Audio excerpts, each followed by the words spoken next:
ए केवाड़ी खोला हो। के ह? अरे केवड़िया खोलबू तब न बुझाई के ह। अच्छा रुक, बोलो का बात बा। चंदा चंदा? काम धंधा चलो त मंदा, तोहरा चाहिए चंदा। अहो भौजी खिसियात कहे बाड़ू, जौने बताओने द। का दी? 251 काट दी का भाभी? का 251? हाँ ना भग बोलो।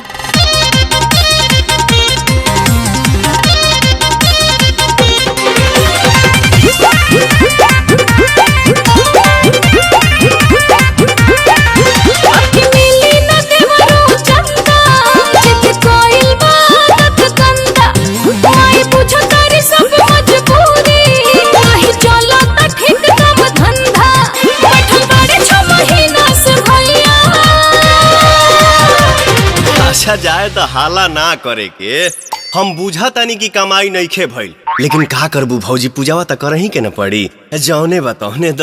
अभी ना गइल लोग। कहे कइले बाड़ू हाला खोला बक्सा के ताला द ये करहो रुपैया।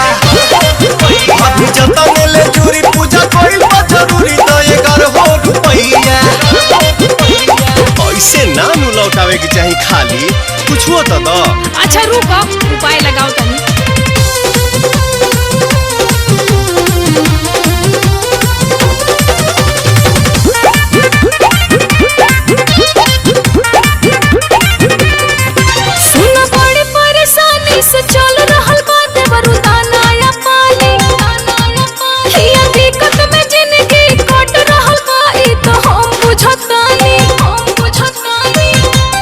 सुनना ना, माई कृपा जरूर भाभी करी है, और जीव है नु दुख हरी है।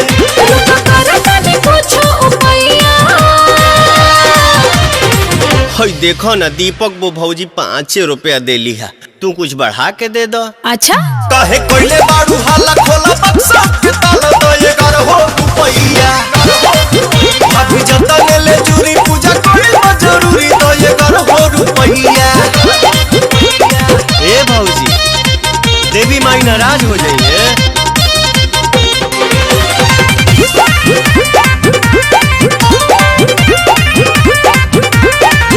बड़ी बनी मजबूर, लेकिन दे हम जरूर बट जतने सकते। दोनों हाथ जोड़े हम माई करे है रहम, दिल से करम भक्ति।